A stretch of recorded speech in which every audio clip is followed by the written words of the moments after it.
Hello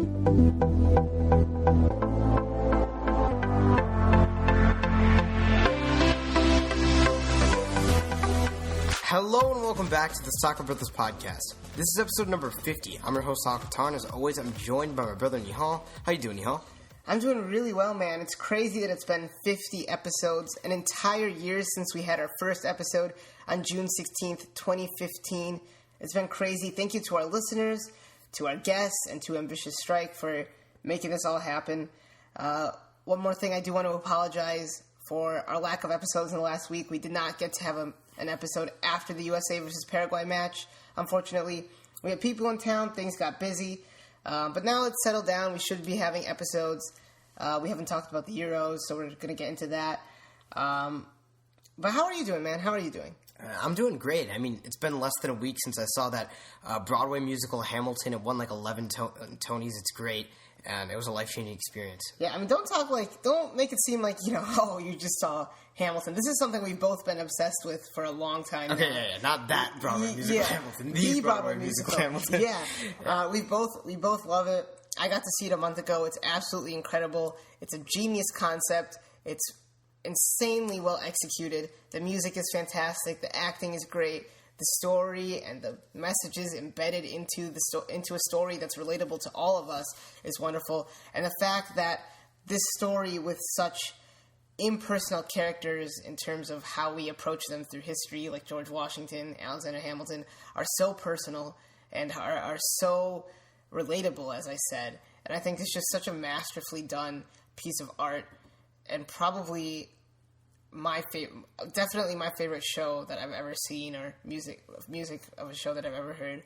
I just can't say enough about it. It's fantastic. I mean, before, you think of the Founding Fathers just as kind of like they say, as like statues, but with this contemporary art form that they're using to convey the story, it's just, as they say, they eliminate any barrier between the audience and the show, and it just you don't even have to get adjusted to the fact that it's set in the 1700s. That's not something that happens here. Right. It's just so well done.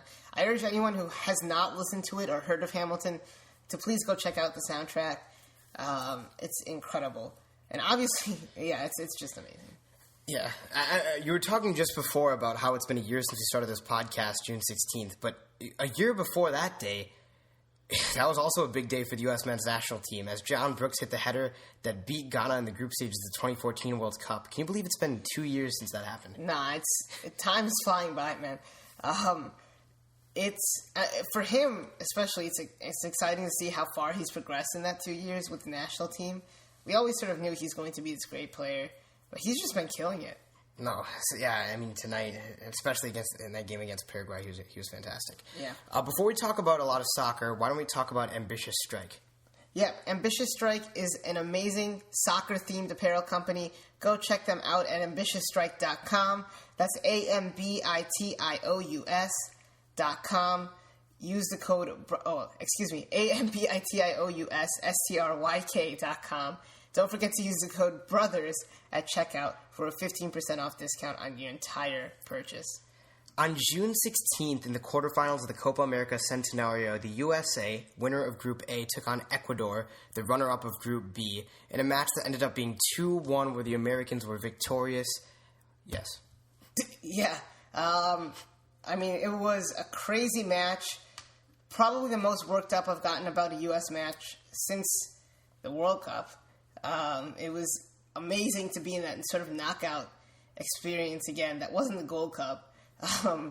And it was just an exciting match to watch. Seattle, unfortunately, they didn't bring everyone, but they did a really good job of hosting it. The crowd was pretty good. I was a little bit disappointed with the volume. I was disappointed, too. Very disappointed with the broadcast. I know it's not Fox Sports' fault. I was tweeting about it, but it's not their fault. I mean, just the close-ups and the replays were ridiculous. I mean, we were missing so much action. And I just could not get over that. I was so mad. Yeah, especially in the first half, I could tell. Oh, yeah, and I think they got a lot of complaints, but I mean, they're just all of a sudden they would have these replays and close-ups, and then the ball would be in the final third. I mean, soccer is about watching that development. That's what's so beautiful about it, at least in my opinion. So that was disappointing. But the U.S. played well, I think. Aside from a couple of moments, Ecuador definitely had their chances that they probably should have put away. The U.S. also had their fair share of chances. But the U.S. got it done on to the semifinals. Why don't we talk about some of the big moments, then we'll get into the three things that we learned from the match. So in the 22nd minute, Wood is making this great run off a Clint Dempsey pass, and he plays around with it a little bit. We wanted him to shoot it right away, but he went farther down to the right side and played it backwards into Jermaine Jones on the edge of the box, who played a wonderful one-timed ball into the box for Clint Dempsey, who had a really good header, who put it back past Dominguez. Yeah, Clint Dempsey, absolutely fantastic. That was a great header, number one. Great ball by Jermaine Jones. Clint Dempsey's 52nd goal, 5 shy of breaking Landon Donovan's record, or 5 shy of tying Landon Donovan's record, of 57 for the United States national team. And this guy continues to get it done and continues to be one of the best players on the team. Yeah, definitely. He is just a symbol of American soccer. It's fair to say that. Absolutely. In the 52nd minute, Antonio Valencia already had a yellow card before that, but he goes in for a hard challenge from behind on Alejandro Bedoya. It's not even a hard challenge from behind. He kicks out at Bedoya. Yeah.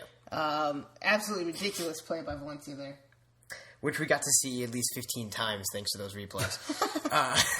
Before we saw what Jermaine Jones Yeah, exactly. That's what I was going to say, yeah. And speaking of that, in the midst of everyone arguing because of that challenge and whether, I guess, the Ecuador players were defending Valencia, Jermaine Jones swiped at Michael Arroyo's face, and that earned him a straight red card, which some people were up in arms about. Some people thought it should be a yellow card, but he took his time walking off the field, and you could see definitely a difference in the way the U.S. played past that moment. Jermaine Jones was still on the field when they played the next ball, Ecuador. When Bobby that's ridiculous. Come on, ref. Apparently the sideline ref called it, the fourth official called it. Jurgen Klinsmann was not happy. I guess according to the new rules, as Dr. Joe was talking about, I guess that is a red card. Jermaine Jones has got to keep his composure there. I understand that he got punched at first. I don't know why Arroyo wasn't sent off. I understand that he was maybe sticking up for his teammate. But one, he was already on a yellow from the previous match. So he's got to know that. Two, ridiculous to punch another player. Or swipe at another player, as you said. Just an absolute lack of composure, lack of discipline. And really disappointing stuff for Jermaine Jones, because at that point you're up 1-0. We were 1-0, and you go up a man. You're in the driver's seat, And this match was much closer than it had to be because of that. You have to feel like. Yeah, I definitely agree with you there. The next big moment was in the 65th minute where Wood was in our attacking third, and he rolled it back to Beasler, who's playing left back in this match, an interesting choice by Klinsmann, and played a long ball into Zardes, who barely wins the header down into Clint Dempsey, who plays it across goal, and Zardes ends up safely finishing it. Yeah, Dempsey has to be disappointed that he didn't score there, but Zardes able to tap it in. Zardes somehow scores. The U.S. is up 2-0, and it looks like we're in the driver's seat. Yeah, it looked like that until the 74th minute, where Michael Arroyo, received a free kick pass from the captain, Walter Iovi, and he made a great one-time finish into the far left corner, who beat Guzan, and it was 2-1. Yeah, it was a great finish by Arroyo. Walter Iovi, great player. He's sort of like an ageless wonder for the Ecuadorian national team. And at that point, you're thinking... At that point and afterwards, for the last 20 minutes, you think Ecuador is going to get an equalizer, maybe even a winner. But the U.S. was able to hold on, despite some bad giveaways and some questionable clearances. The U.S. was able to hold on and win 2-1, and they're on their way to the semifinals against either Venezuela or Argentina. Yeah, it's definitely an exciting time to be a U.S. men's national team fan. Maybe the most exciting. It's been a while. Absolutely, yeah.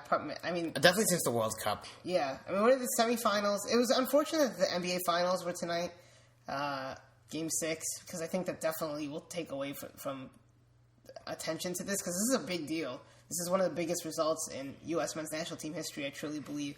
It's up there with Dos a 0 in the World Cup. It's up there with the win against Argentina in the Copa America in '95. It's up there with the shot heard around the world in '89 by Caligiuri. It's just a fantastic win, and it's a win. It's a great moment for U.S. soccer, and we have to go into probably the Argentina match. Most likely, it's going to be Argentina with our heads held high, and we have to play. We have to play the way we're supposed to, and hopefully get a result. I have a feeling the only way we are going to get a result is in penalties, but I don't know. We'll see. Did you say Argentina? I said probably Argentina. Okay, good. Yeah. And I think we won't have to worry about the NBA Finals for that, because I think that should end on Sunday. It does end on Sunday, unless we go to a Game 8. Can't have it. Yeah, it will end on Sunday, whether Cleveland or Golden State wins. Yeah. So why don't we talk about the 3 things we learned from this game? So what was your first thing? My first thing is, Enner Valencia is not a world-class finisher. There were a couple of chances, 2 headers, one header in the first half that he probably should have scored. 2 headers in the second half, he definitely should have scored. There were 2 great chances. Valencia was really good for Pachuca, has been good for West Ham in England, but did not bring it tonight and missed some wide-open chances right in front of goal. Yeah, definitely think Antonio Valencia won the Valencia battle. Yeah, well, he was sent off. Okay, fine. In the first half, though. Okay. Because the chance that was sticking out to me was when Antonio Valencia headed it to Enner Valencia, who couldn't finish it. Right. Yeah, that's true, though. Antonio Valencia was sent off, so it's a tie. Okay. My first thing is that I think the U.S. lacks discipline. We saw this in the Paraguay game, just getting so many yellow cards, and DeAndre Edlin getting 2 yellow cards within a minute with some reckless challenges there. The first one was arguable, but I don't know. Just in general, this team has been looking like for some reason, everyone's feeling the need to go in for, harsh challenges, and Jermaine Jones is here retaliating or whatever.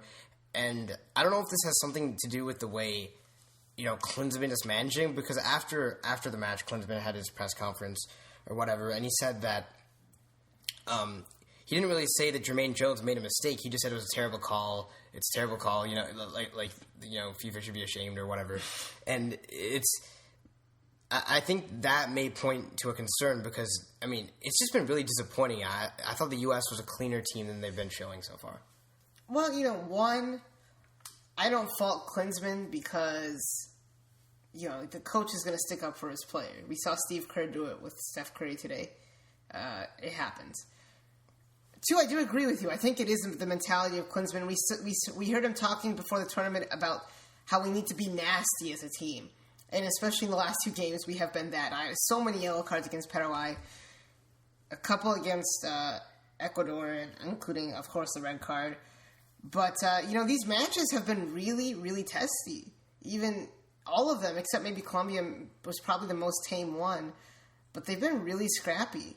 And they've been very chippy, which I know I just basically said the same thing. But it sort of led to this sort of violence in the game. And we saw it at last year's Copa America in 2015 with some of the officiating. Remember Neymar being banned. The Chilean guy sticking his finger up Cavani's butt. All these things that just don't belong in soccer.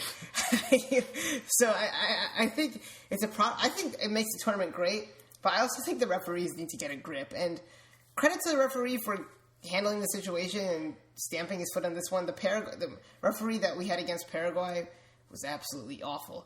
I don't really think the referee made any egregious errors in this match, to be fair, except for maybe he should have sent off Arroyo. But overall, I don't know if we lack discipline. I think certain players do, like Jermaine Jones and Bobby Wood, and I think in the last 2 matches, we've been playing an aggressive style of soccer and been trying to take the game to our opponents, and that's a byproduct of that aggressiveness in our game. Right. And I think in order to play that way, you need to have some sort of semblance of aggressiveness, and it results in DeAndre Edlin being suspended for this game, and Alejandro Bedoya, Jermaine Jones, and Bobby Wood being suspended for the next game. But luckily, the yellow cards reset, so I guess that's a plus. We don't even need to advance because there will be that 3rd place match. So the yellow cards will reset, and we'll have our players for that. Yeah, I mean, you talked about Bobby Wood. I think that is one of the worst examples of this because his role really doesn't. He's playing at striker. He didn't need to make either of these challenges, and he's been crucial. He was involved in both of the goals today, and now he's not going to play against the winner of Argentina Venezuela. So, well, I mean, the yellow card against Paraguay was ridiculous. It was for shoving. I mean, come on, you don't need to do that. Although there may have been some sort of acting there. Just come on. It doesn't matter though. I mean, I'm being extremely hypocritical. If I were a soccer player, I'd probably have red cards left and right. But I'm not. So I think at that level, there's some sort of you need to have some sort of professionalism. You need to keep your cool, and Bobby Wood will definitely be missed. Yeah. What was your second thing that you learned from this game? John Brooks is a god, and I think he's an American legend already. I mean, against Paraguay, he was absolutely fantastic, 10 out of 10. Tonight, he had maybe one mistake. He almost scored an own goal, but he just is so freaking good. And I have no doubt watching the Germany team that he could play in that team.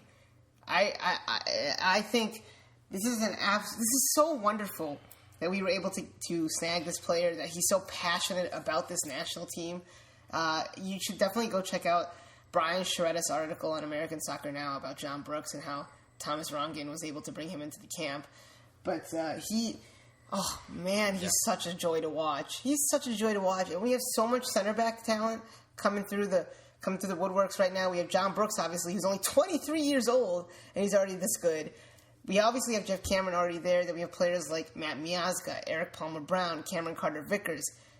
If one of these guys is even close to John Brooks' level, we're going to have a great center back partnership for a long, long time.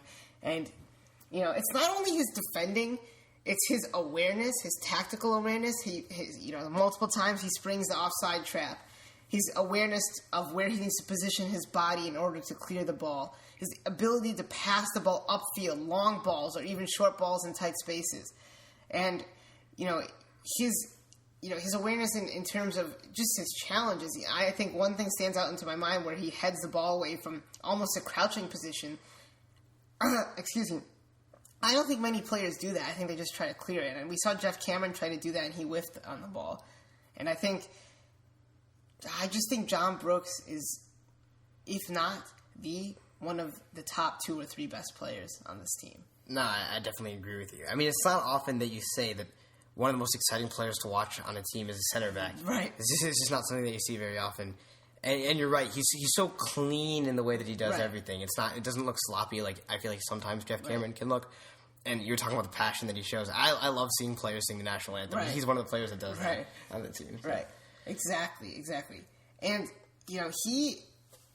he's not only he's fast. He's good in the air. He's smart. He controls the play. He reminds me. I don't even know who he reminds me of, but he's just such a great player, and I think he can be an absolute legend.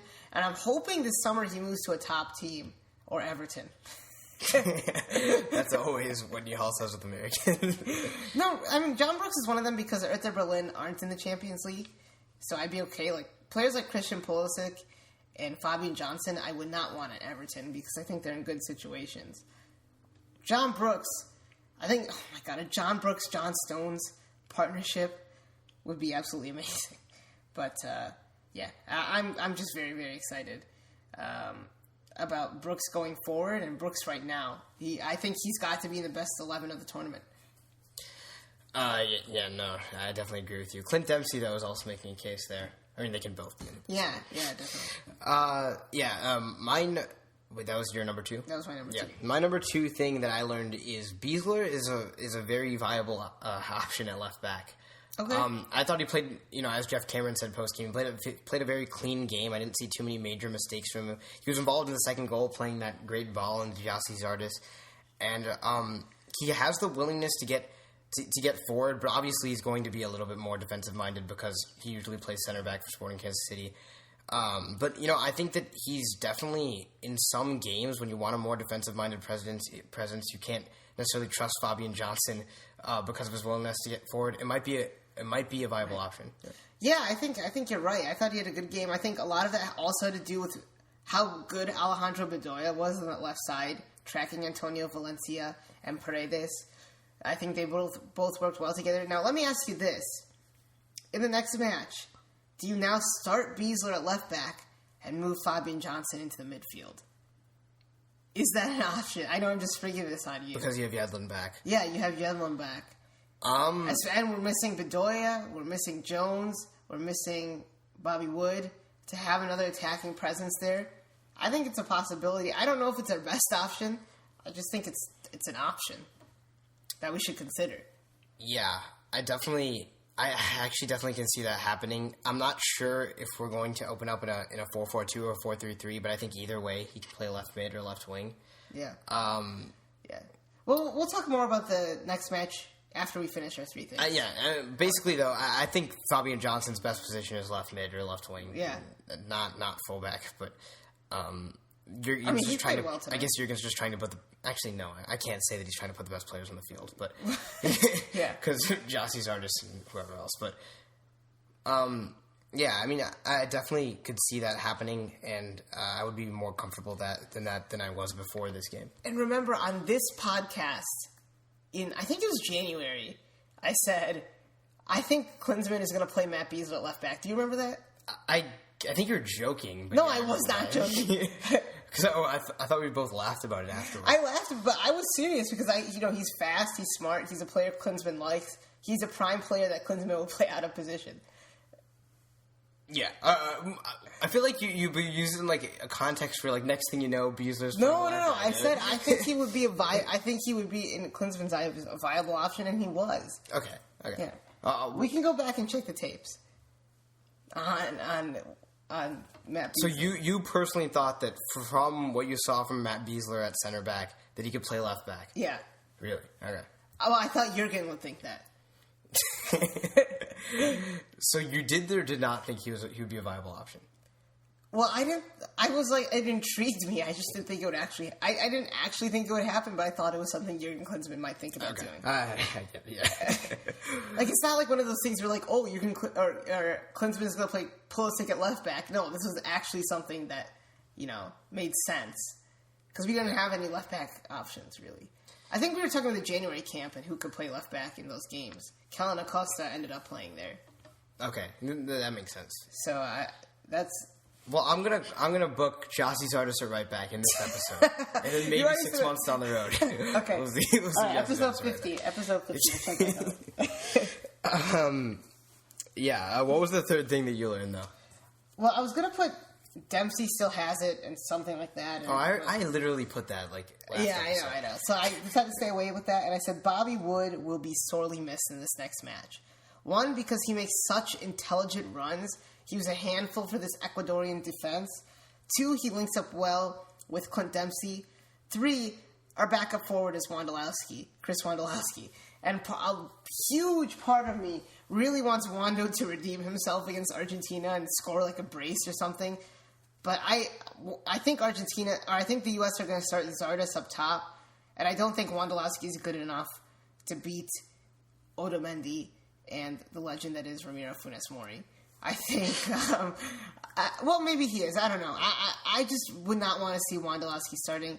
I know you think we would probably go to a 4-3-3, but I think Dempsey just plays too well with another striker up top with him. And I think hopefully it's Zardes up there and Fabian Johnson and Graham Zusi on the wings or something of that nature. Yeah. I mean, I think that Wondolowski would work best in a 4-3-3 with this team. Well, where does Dempsey play? I don't know if I agree with that. Well, yeah, that's it. Well, I mean, luckily for Dempsey, if we try to play him at number 10, we have enough center mids out to try something else. That's true. But I don't know. We might be too defensively liable if we were to do that. But the whole thing changes is I want to see Pulisic on the field. So that's not going to happen. I hope it does. It's not going to. Against Argentina in a semifinal, that's his first start. It's not going to happen. Well, why hasn't he started? I don't know. But yeah, I mean, I don't think Zardes. I think Zardes up top with Clint Dempsey is the most you can replicate Bobby Wood. Unless Pulisic plays like a second striker. Because he's listed as a forward, so I don't know. That's true, actually, yeah. But I think he's more of a forward as a winger. But we'll see. I don't know what will happen. Play John Brooks up there. It might work. He has the heading ability. Yeah, mine is also actually about Bobby Wood. But mine is more like a long term. And I was going to say that Bobby Wood should start even with Josie Altidore in the lineup. So no Dempsey? Or not Josie Altidore in the lineup. Josie Altidore in the picture. Oh, okay, Sorry, with him healthy. Oh, I see. Because I think he makes Dempsey look better, and Dempsey actually has a lot more. They can play off each other a lot better than Josie Altidore can, and I just more and more as I'm watching Bobby Wood, I see Josie Altidore disappearing from the picture. I agree. But looking at our strikers now, our situation now, I would love to have Josie Altidore as our backup striker. Or even Jordan Morris. But, yeah, what about Aaron Johansson? I guess we can directly compare them next year. Yeah, this is true. I hope that Aaron Johansson can recover from all these injury issues he's been having, play a full season. No, he's not going to. He's already missing the beginning of next season. Well, I don't know. I really like Aaron Johansson, but I think that he's not going to be a starter for the foreseeable future. Okay, that's fair. I agree with you. I think Bobby Wood, like I said, Bobby Wood is just such a smart player. He makes such intelligent runs. And I believe... He's definitely not predictable. No, he's not. Yeah. He's got to work on his first touch, too, just like Zardes. But... Oh, yeah, I was telling you before, like, I think he's better with a lot of space. The little touches that he has to take, like, he can't play... like some of the things that Dempsey does, connecting the midfield to the attack, he can't do that. How good is Dempsey at those one-time passes? I mean, he is so good. I don't know what I take everything bad I've ever said about him because he is such a star. He is so indispensable to this team. It's kind of worrisome because maybe we rely on him too much, but. I mean, just tournament after tournament, he scores in the World Cup, in the Gold Cup. He has 3 goals in this tournament. That's as much as Messi. Yeah, well... I know, Messi didn't play it that much. But, and he got them all in one match. He hasn't played this round yet. That's true. But, so, I was going to say, yeah, I mean, I think he and Nagbe are definitely... They look like some of the most polished players in terms of those one touches. But, we don't get to see Nagbe. Well, I think Nagbe probably starts in this match. I hope it's not Beckerman and Bradley. Yeah. Well, I think that's possible, though. Oh, wait. Are we going to wait to talk mostly about this game? No, let's talk about what we want to see next time. Yeah, so Guzan is definitely the starting keeper. Yeah. By the way, I don't think we've talked about it at all. He had a great performance. He has a great cup. Yeah, he's been playing well. And he didn't play well for Aston Villa, but he's shown up. I mean, just quickly, I think I do want to see Yedlin, Cameron, Brooks, Beasler, Fabian Johnson, Darlington Nagbe, Michael Bradley, Graham Zusi, and then Giassi Zardes and Clint Dempsey up top. I think that makes the most sense. And I think I'll obviously love to see Pulisic. Don't see that happening. So I think this makes the most sense. Also, with Fabian Johnson and Graham Zusi at left mid and right mid, that gives you a little bit more defensive cover. Zardes and Dempsey can play off of each other, even though I'm not a huge Zardes fan, and so can Bradley Nagbe. That may leave us a little bit exposed in midfield. I don't know. I think the more likely option is Beckerman and Bradley in midfield. Yeah. I mean, I definitely think that's an option that makes sense, and at least you'd have a little bit more continuity, especially, we've opened up the last 2 games in the 4-4-2. But, well, the other option is Fabian Johnson plays left back, and we play Nagbe on the wing. And I think that's also a decent possibility. Nagbe or Pulisic. Yeah. In the formation that I have, I'm going to keep Fabian Johnson at left back, and I'm going to play that same back 4 that we played in the first 3 group matches. Okay. And then our three-man midfield will be Bradley sitting in the number 6 role, which he's basically been doing, even in this two-man midfield, with Bedoya and Nagbe in front of him. Bedoya is suspended. That's a good point. That's the issue here. Right. So, I mean, you could have Zuzi in there. You could have Perry Kitchen. You could have Beckerman. I mean, I don't know. Who do you have? Zuzi. So then who do you have out wide? Zardes and Pulisic. Okay. Okay. So you want to go back to the 4-3-3? Yes. And 4-4-2 has worked so well in the last 3 matches. But I think Bobby Wood's been key to that. That's fair. And yeah, I mean, we have different players right now, and we have to change it up. And Pulisic and Nagbe on that same left side has worked so well, with Nagbe pinching outside and Pulisic pinching a bit in. Or Wood has also played in that same role, but on the left wing. I just don't see it happening. Well, fine. I mean, I hope it does. I hope you're right. But I just don't see it happening. Yeah, I mean, this is Argentina or Venezuela we're talking about. They're both good teams. Do you think this lineup is worse or just not what Klinsmann wants to do? I just don't think... Maybe a 3-man midfield makes sense to give us defensive cover. I think the likely choice is Fabian Johnson at left mid. Left back. Beckerman and Bradley in the midfield. Zusi and Nagbe as our wide midfielders. And then Zardes and Dempsey up top. Or Wando and Dempsey and Zardes on the left wing. I think those are the most likely scenarios. Unless I'm missing an outside midfielder that I can't think of. But whatever you do, Klinsmann, don't move Yedlin to the outside midfield. Oh, God. No, he's not going to do that. No, I mean, I think that, yeah, I think what you're saying makes sense, but, I mean, the 4-3-3 wasn't really bad. I mean, that's how we opened up against Colombia, right? And, I mean, that was Colombia, so, I mean, that's this probably... This is potentially Argentina. I know. A better team. Well, I mean, I think we can get 2-0, 3-0 no matter what way we open up against Argentina. Yeah, but I would rather have Dempsey in a better position to score in a 4-4-2. You trust Zardes a little bit more than I do. No, I don't trust Zardes. I don't trust... Bobby Wood does not... Or Zardes does not have the hold-up play that Bobby Wood's been doing. The dribbling. I mean, I know Bobby Wood's all right, first so touch let's start Wando. Let's start Wando and see what happens. Wando hat-trick. I'm calling it right now. Wando hat-trick. We win 3-2 and go to the final to face Mexico. What? So you're saying Wando can start, but Pulisic can't start? I'm saying Wando is more likely to start than Pulisic. That might be true, but Wando never really starts for the U.S. national team. He's always been kind of a substitute. But Pulisic never has started for the U.S.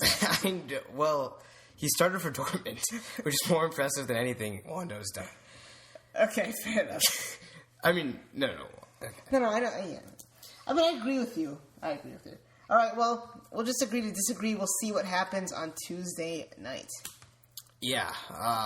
We have an email, SoccerBrothersPodcast@gmail.com. We also have a Twitter and Instagram. Those handles are both at SoccerBrosPod. Check us out on Facebook. If you're on iTunes, review, rate us. If you're on SoundCloud, follow, listen. Thanks for sticking around with us for a year. Yeah, and once again, thank you to our fans, our guests, and Ambitious Strike. Go check out ambitiousstrike.com and use the code BROTHERS at checkout for a 15% discount. The link is in the description. But yeah, 50 episodes, man. We'll see you guys for episode 51 of the Soccer Brothers Podcast.